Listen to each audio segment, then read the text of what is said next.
Boom. Cool. Cool. So I'm pretty sure that this is accurate.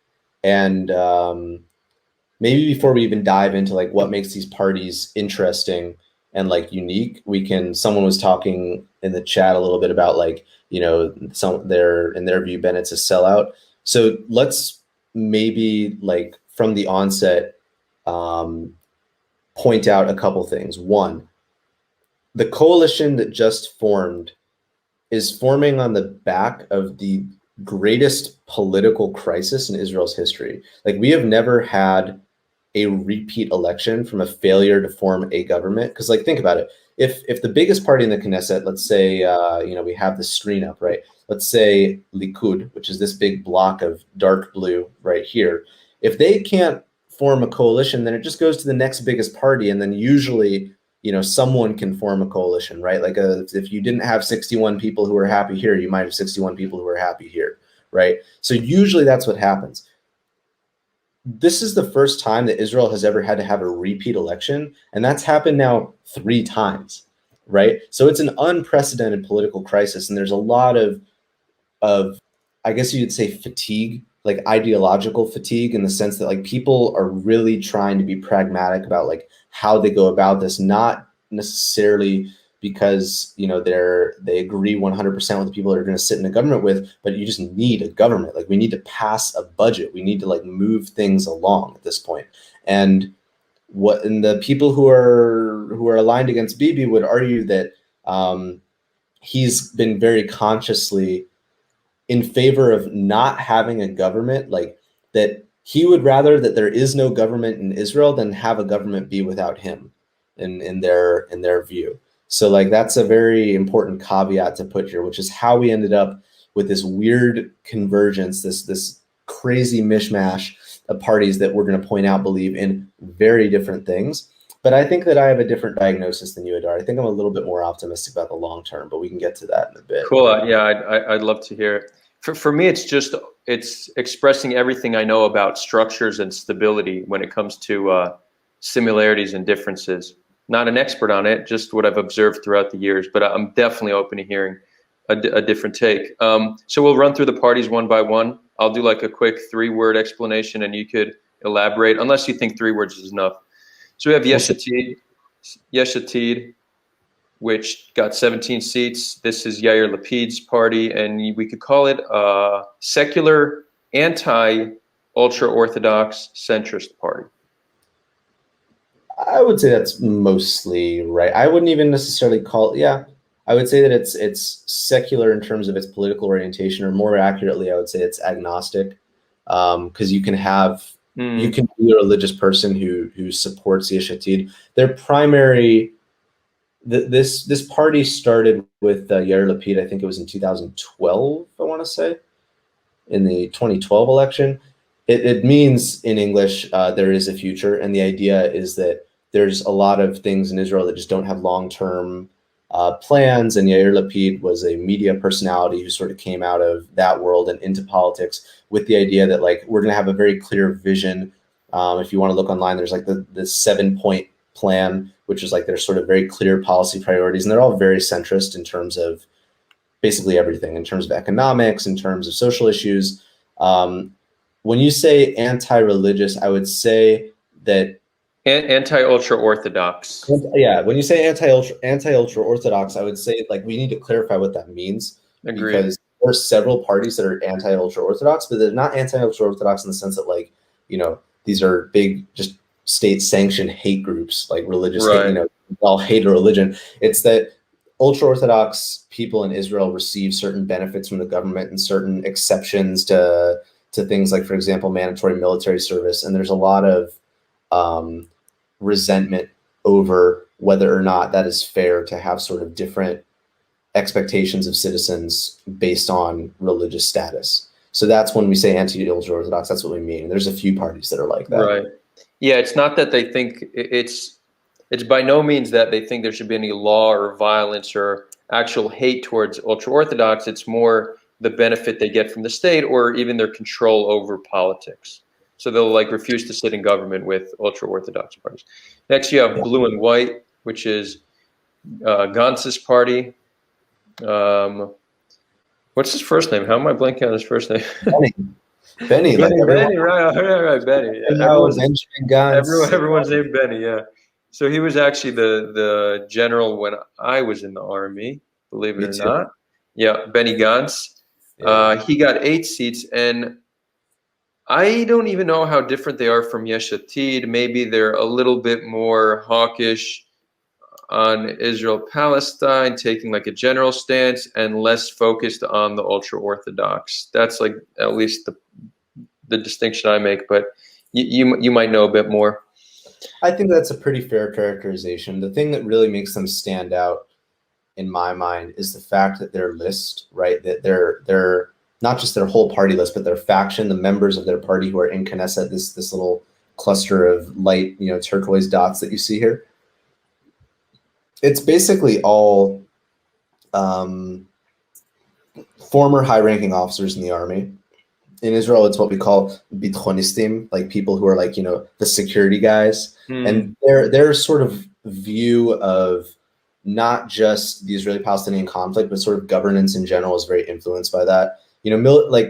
I have very mixed feelings about it, just because I think that military decision-making and democratic decision-making are really a lot of times at odds with each other.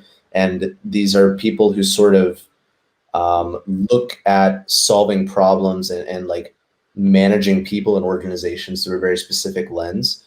One of their big things that makes them, I would say, different from Yesh Atid is, as you said, they're a little bit more hawkish in the Israeli-Palestinian conflict, but not in the sense that it's at the expense of the Palestinians, more in the sense that they want to be very decisive about what Israel's long-term policy objectives are, even if they're ones that are unpalatable to the other side. Like they would be more in favor of a unilateral decision about what Israel's going to do to solve the conflict than a negotiated settlement. Okay, cool. Next, we have Israel Beitenu, which is Israel Our Home. This is run by Avigdor Lieberman, who is an interesting guy. Very interesting guy. I like him. It's very. I'm not going to say I like his politics, but like, there's something about him that's just like. Actually, I'm gonna get shit for saying I like him, but I like the fact that he's a character. I like the character that he is. So that would be also secular anti-ultra-Orthodox, perhaps even more anti-ultra-Orthodox than Blue and White, and I would say a fair amount more hawkish when it comes to Israel-Palestine than both Blue and White and Yesh Atid. And Avigdor Lieberman has also been the kingmaker the past few elections. Maybe you also want to explain the concept of kingmaker in addition to expanding on that. Yeah, I mean, very interesting. First of all, your characterization of Lieberman as a character is like, that's the best word I could think of to describe him. We did a simulation when I was in college. It was right before the first round of these elections in 2019, whenever it was. Can't even remember when the first one was. It was March 2019. We did a simulation where we sort of predicted more or less accurately based on polling what the outcomes were going to be, and then had like sort of a mock coalition negotiation.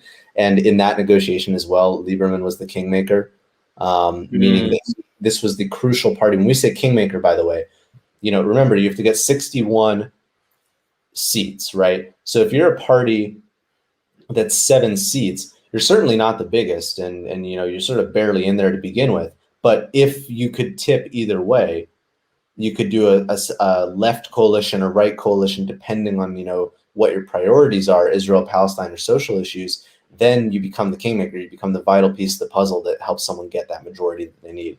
When you say that they're more ultra-Orthodox, that's definitely correct, and a lot of that has to do with like the demographics in Israel. So Lieberman is of like his background is former Soviet Union bloc, and he sort of represents a lot of Jews from the former Soviet bloc, right? People who who were, after they started letting Jews out of behind the Iron Curtain in the 80s, a lot of them came to Israel.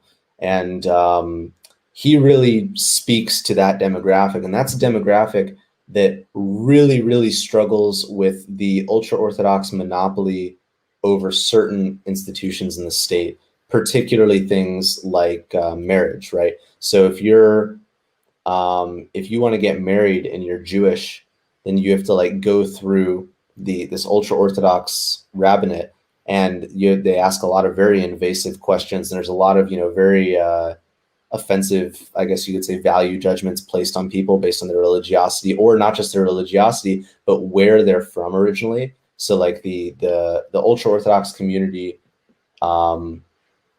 despite there's obviously ethnic diversity within it, because you have ultra-Orthodox of Middle Eastern descent and ultra-Orthodox of European descent, and there's a lot of diversity within that. They've been known to, for example, be really abrasive and harsh about questioning the true Jewishness of immigrants from the former Soviet countries and places like Ethiopia, which in my personal opinion, up yours. That's not your decision to make. But yeah, so that's something that really speaks to the block that Lieberman captures. And when you say that they're more hawkish, I wouldn't say that they're more hawkish. I would say one of the big key differences here is that they are more hawkish, but they're also very openly pro-settlements, right? That's a big differentiator between Israel Beitenu and some other right-wing parties. They're secular to the point where they're anti-ultra-Orthodox. They're hawkish on Israel-Palestine. At the same time, they want sort of religious liberty and freedom from religion in Israel as well, but they're pro-settlements. Okay, interesting. Yeah, so Lieberman, like one of his positions, he wants death penalty for terrorists, amongst others. Also, it was him who like pushed to raise the threshold for how many mandates you need to be a viable party, right? Causing actually the joint list to become a thing, which kind of yeah. Well, what you just said about that. So I remember very vividly that in the 2015 election, Lieberman's campaign slogan was verbatim "death penalty for terrorists." Like when you would drive down the highway and you saw the billboard for the campaign, it was "Onesh Mavet leMechablim," like death penalty for terrorists. That was the campaign slogan. This time around, you drive through central Tel Aviv and you see like a bus bench ad type thing, and it says equality before the law. And what you see there is a perfect example of a party like this becoming a kingmaker, because between being right-wing hawkish on Israel-Palestine issues and the conflict versus social issues of freedom from religion and countering the ultra-Orthodox, you see how a party like this is a kingmaker because it can go either way in a coalition. Either a right or a left coalition. That's a perfect example of it. Cool. So next we have Yamina, which is Naftali Bennett, who will be our next prime minister. And I guess he's an example of this time's kingmaker, right? Is that why he, with only 7 seats, got to be prime minister, and not someone like Benny Gantz or Yair Lapid, who had significantly more mandates? You could respond to that, but real quick. They are a religious nationalist party, so also very pro-settlement, no recognition of Palestinian self-determination, and he's considered, Naftali's considered what they call an ultra-nationalist. I've heard that term be used. What else about him? So here's the weird thing, right?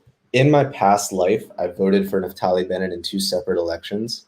Not in recent memory, but like it's happened before. And even as my like political philosophy has changed and my priorities have changed, I still don't think that a lot of those characterizations are entirely accurate. And I wouldn't say that Yamina is a religious nationalist party, because like you'd have to go a little bit into the history here of who Naftali Bennett is, like as a guy. Super interesting, like not a career politician, high-tech guy, made a ton of money. Businessman, right? Yeah. Businessman, sort of came into politics, out of a sense of like obligation in the mid 2000s, and was a right-hand guy to Netanyahu, right? This is a perfect example of Netanyahu, reading his own his own opposition in the future. Basically, everyone in the political map is a creation of Netanyahu in some way or another. It's fascinating. But Bennett used to work for Netanyahu, and he left, and he was asked to lead what was traditionally always the National Religious Party. He took it in a different direction and made it what was called the Jewish Home Party, in which he took all the people who were nationalist religious and tried to also open it up to Jews who are secular but prioritize their Jewish identity, you could say. And what was interesting about that, it was a ticking time bomb, because you had the nationalist religious cadre within that bloc that was always sort of its own thing and always a lot more militant about certain things than he was. So, for example, Naftali Bennett is a lot more open-minded when it comes to secularism, and I would even say regarding same-sex couples and relationships in general. Like, even though he's a religious guy, he's very open-minded about that. Right. But he represented a party for a long time that a lot of members were really not cool with that, right? So eventually he sort of broke off and made his own thing. Yamina is like a weird political animal to identify. They're pro-settlements. They're definitely right-wing. I wouldn't necessarily call them ultra-nationalist. I would say that they're sort of very like firm. They are firm nationalists, but not ultra-nationalists, because you have like ultra-nationalists like on this map too, that we have to sort of be able to differentiate them. Okay. But yeah, he'll be the next prime minister of Israel. It's going to be fascinating. He is one of the things that makes him interesting as the next incoming prime minister is that he's also, like Netanyahu, he has some American heritage, some background in the United States, which was something that Netanyahu always touted as an advantage of his, that he could really connect with the Western world really well, and that he could communicate in English effectively. And something else that's interesting is he's the first openly religious prime minister in Israel's history. He's the first prime minister I didn't realize that. Who wears a kippah all the time. The only other prime minister who would wear a kippah occasionally was Menachem Begin, and he would only do that when he was like, reciting a psalm or something on a speech, right? So Naftali Bennett is the first guy who's openly religious, who is the first openly religious Jew prime minister of Israel in its 70 plus years of history, which is very interesting. Okay, breaking that glass ceiling. I guess, yeah. Yeah. Cool. Next, we have New Hope, which is also someone who can be considered Bibi's right-hand man, maybe even more so. This party is run by Gideon Sa'ar, who has been always the number 2 guy in Likud, which is Bibi's party. He just broke off last time in this last election from Bibi, which was kind of big news.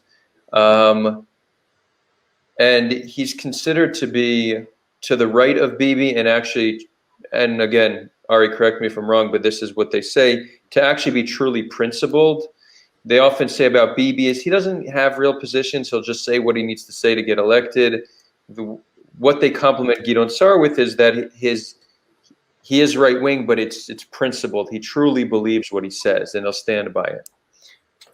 Yeah, I think that what you heard, the argument for why, I remember watching this on live TV when Gideon Sa'ar announced this party and he was leaving the Likud, and it was like earth shattering, right? It was brewing for a long time, but when it happened, it was still earth shattering. So what's interesting here is that this dives really into like this sort of personal politics of Netanyahu. A lot of people who are very ideologically Likudnikim and who have always been like very committed to like sort of that view, look at Netanyahu in a similar way to how you said it, and basically say that the party has turned into a cult of personality around Netanyahu. That the Likud party now is more about Netanyahu's political survival than any particular set of values or priorities the party used to have. And Gideon Sa'ar was one of the first people who basically has, articulated that in very clear terms in his speech where he announced that he was creating this party. He basically said that all of the values, all the reasons I've been in this party now have been sort of abandoned for the sake of propping up this one guy.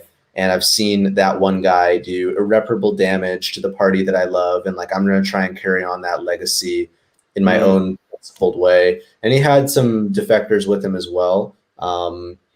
it was very interesting because it was the first, I would say, mass defection from the Likud over issues about Netanyahu's personality.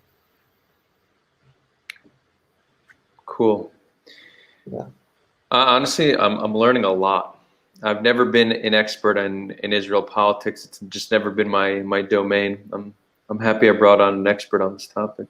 So even when you think you know, there's so much You don't to know. Yeah, so well that's just like blockchain for you. Same exact thing with blockchain. When you think you know, you don't know shit. I just realized we forgot labor, so we're gonna backtrack. We have labor with 7 seats, and that's Meirav, run by Meirav Michaeli, who I believe is the only woman head who is now in the coalition. There are other women in the parliament, but she's the only woman running a party who's in power now. Labor is, as Ari mentioned before, the evolution of the original Israeli party. It's considered socialist. Let's call it social democracy. So more economically left than most of the other parties, and I guess they're also very left on social issues as well. Yeah, that's fair. I would say it's the, secular. Um, yeah, I would say like if socialist in the sense of social, like social democrats, like European social democrats. Mm-hmm. Um, I would maybe compare them to like the SDP in Germany for people who are real political nerds and like want that sort of point of comparison. Um, it's it's very interesting to me to look at a party like Labor, because remember, like, this little block of 7 red dots used to be the only party that ran the state of Israel from 1948 until 1977. Like, they had a monopoly over the entire political system for that Crazy. entire time, and this is where they're at today. This is one of the legacy parties. That's the result of a lot of different things, some really interesting campaigning styles and choices in terms of head of party in the past that maybe weren't exactly a good fit. Merav Michaeli, as a member of Knesset, is, in my opinion, one of the most impressive members of Knesset, alive today, irrespective of the fact that she's like easily one of the most, just powerful women in Israel in terms of her presence. Like, she really, commands your attention and your respect in a way that, like, I really admire. I don't know if I would ever vote for her, but like, there's a handful of members of Knesset that I look to and I say, like, wow, this is someone who, I would never have a bad thing to say about them as a person or how they've conducted themselves as a parliamentarian. She's really a fantastic person to have at the head of a party. Cool. Maybe she'll be Israel's second female prime minister at one point. It'd be very interesting. It is kind of crazy how, like, another cool thing about her, by the way, you're talking about trying to use more gender inclusive language. She was one of the first politicians in Israel to do that, because, like, Israel's a gendered language, so we have male and female. And she was one of the first people who, like, in the parliament, I think she was the first person in the parliament who put because typically, like, traditionally, you say the male and then the female. So if you were going to say, my friends, my friends and colleagues, you would say the male version and then the female version. She was one of the first people, if not the first, to say the female version first, or to refer to words in their female conjugation very consciously. And she does that. She also does it, which is very interesting, about God. She says, things about God and prayer and things like that, which are traditionally conjugated into masculine as feminine. So she's very forward thinking in that regard. Interesting. I'd like to put it out there. I also heard that when she says, like, if she'd say, like, you, like, speaking about a group, it could be, if it's a mix of men and women, you're going to use the male tense. But from what I understand, she'll say both, him, hin, like, to say them. So my suggestion, just because I think in order for words to stick on, and I guess this is something that,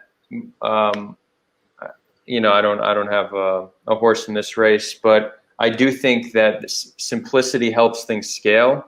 And I think if a new genderless word were to be created, it would be easier to spread than needing to say both every time.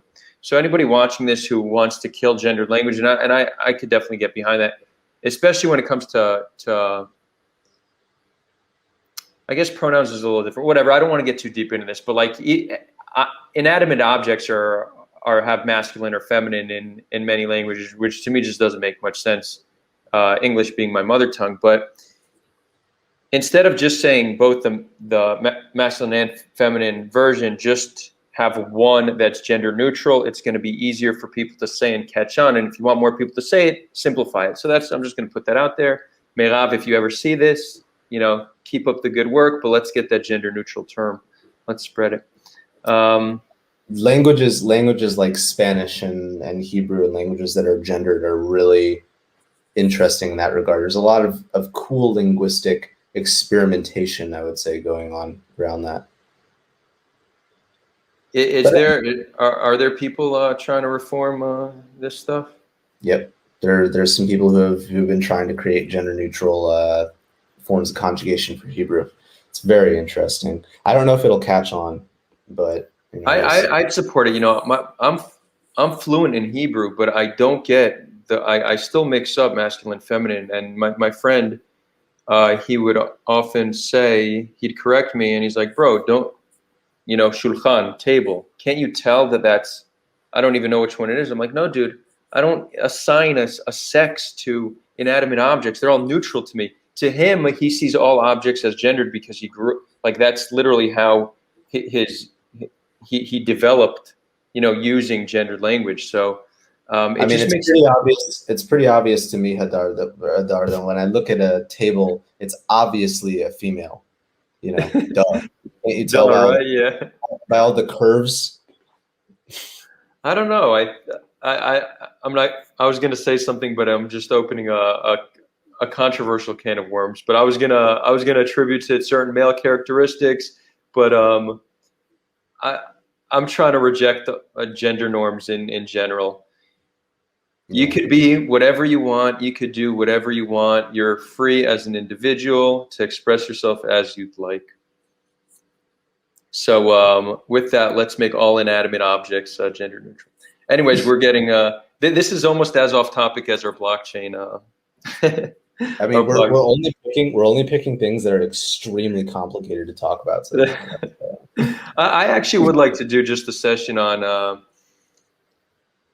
It's a greater one on like pronouns and gender identity and all that. Like that's a topic I think is interesting. I'd be happy to have a broader discussion on that at a later date, and even expand that into language and how we use it, because our language does affect how we see the world. For sure. Yeah. So I'm often at odds. I'm going to continue on this little off-topic tangent, but I'm often at odds with a lot of the social justice spaces, just because it's not that I don't support social justice causes. Anyone who knows me knows that I generally do. It's just what has become known as woke social justice. I think they certainly have the wrong prescription to problems. I also think they have a wrong description of the problem, but I also think that their prescription is highly flawed and often counterproductive. It's actually harmful. But one thing that I am in line with what would be considered wokeness is gendered language, in terms of that's why I corrected myself and said middle person. I actually don't think words should be snowman, middleman. And the reason for that is because the words we use actually affect the way we view the world. So when everything's man, it just gives you an internalized impression that it's a male-dominated world. It doesn't mean that that's going to cause you to view be explicitly sexist, but it could make you internalize certain concepts which can have some societal outcome. So it seems like one way to just create a more just and equitable society is to not have one gender be preferred in our language. So I'm pretty woke in that regard. I think that's pretty on point. I don't think you should be mean to people who use like I think we need to be compassionate in our education and not shame or cancel, right? That's where we're at odds. But I think there's a point to be made there.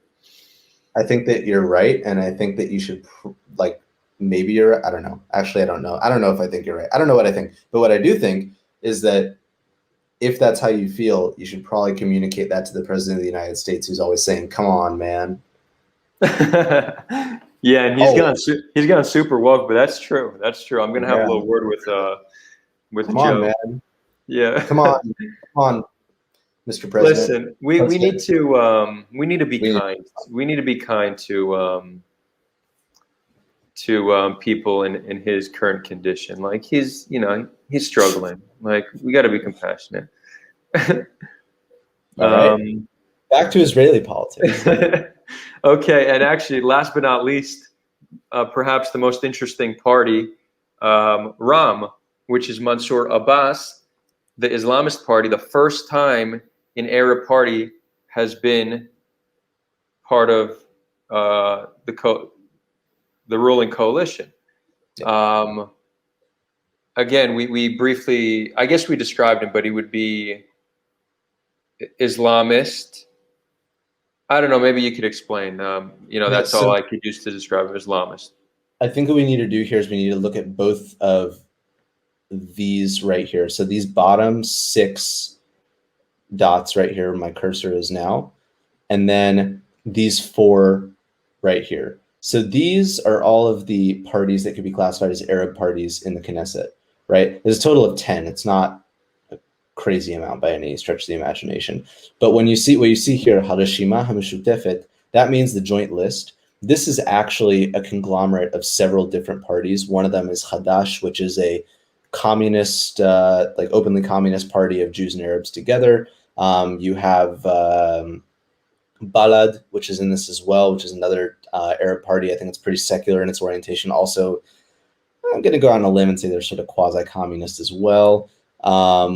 And then I think Tal is the third one. I might be wrong. It's a bit dated. The thing is that this, as you pointed out, the joint Arab list was something, the reason that they did this is because of that electoral threshold, right? Like they would have not necessarily made it into the Knesset as parties if we were only doing it by individuals, because as you see here, if these 6 seats, which is not a big contingency at all, is made up of 3 or 4 different parties, like this is what you need to do to actually make it in. You make these conglomerations. And what was interesting is that Ram sort of defected from that, even though you would argue that they're the least likely partners to participate in an Israeli government ideologically. What they did is they sort of took on something which is very, this is going to piss a lot of people off who don't really, like this characterization, but I'm just going to put it out there because it's factually correct. They operate in a very similar way to how the Muslim Brotherhood operates. What does that mean? It's that they are ideologically motivated, but they're also super pragmatic about politics today in the here and now. And not just pragmatic about politics in the here and now, but they understand that the way that you actually consolidate power, especially in the Middle East, especially in various Arab societies, is the way the Muslim Brotherhood has always consolidated power, which is by delivering social services to people, right? If you look at the beginning of the Muslim Brotherhood in Egypt at sort of the turn of the century, Hassan Banna, one of the first things that they did was they provided those social services that the central Egyptian state was failing to provide: education, healthcare, all these things. And so what they were able to do, in addition to capturing voices for ideological reasons, was they were able to make the case that, look, there are too many needs that are going unaddressed within the Arab sector in Israel, and we're going to deliver on those needs. We're going to be a kingmaker here. We're going to be a vital partner. These 4 seats, all those 4 seats are a vital partner to making sure that there's a coalition now, and that makes them have a very good negotiating position relative to the power that they actually hold in terms of voting power, right? So they've set their priorities. They say that one of the things that they're working toward is one of the main things they're working toward are several Bedouin villages in the Negev in southern Israel that are not recognized as municipalities by the state, and therefore they don't have access to the same like resources that a recognized municipality would have in terms of developing infrastructure. So they want those communities to be recognized by the state. So that's something that they can leverage their position to achieve. And their strategy is that even if we're ideologically like not even close to the other people in this spectrum, if we can deliver the goods to our constituents in a way that no other Arab party has been able to deliver the goods, in the long run, that will help us retain power. Now, there are those who are like me who sort of see an implicit danger in that, in the sense that, like, wait a second, if these guys are actively, not in favor of the idea of Israel as a state, that's actually one of the only parameters that can get a party thrown out or banned from running for Knesset. They've been very coy about that part of it. It's sort of like a hidden subtext. But the minute that they actually were to say that openly that they're for dismantling the state of Israel, they're anti-Zionist or anti the idea of a Jewish state, then that would actually get them, that would block them from participating in the Knesset. So historically, Israel's blocked, like the classic example of this is they blocked a right-wing racist party that belonged to Meir Kahane. For reasons that it's obviously anti-democratic and it's not going to, work in the context of Israeli democracy. So that's a party that they blocked. So this party is very interesting in the sense that it could ideologically, if they get more militant ideologically in the long run, it can actually keep them from being able to participate at all. But in the meantime, they're trying to be pragmatic and deliver the goods in a way that no other Arab party has been able to do. And in that respect, I kind of respect them for it a little bit in that regard, because I think that there are a lot of Arab citizens of Israel who really deserve answers to the policy issues they've been living with for a long time. And I don't think that protesting and sitting on the sidelines in playing your role as a classic opposition party forever is the way to do that. So. Yeah, I agree. I think one of the more exciting things here, and it very much is an interesting coalition. Some people are focusing on the fact, a lot of people are just happy that Bibi's gone, but others are saying Bibi's gone, but you have somebody who's to the right of Bibi now in power. Other people are excited because for the first time you have an Arab party in the coalition, which I think that's exciting. And I agree with you that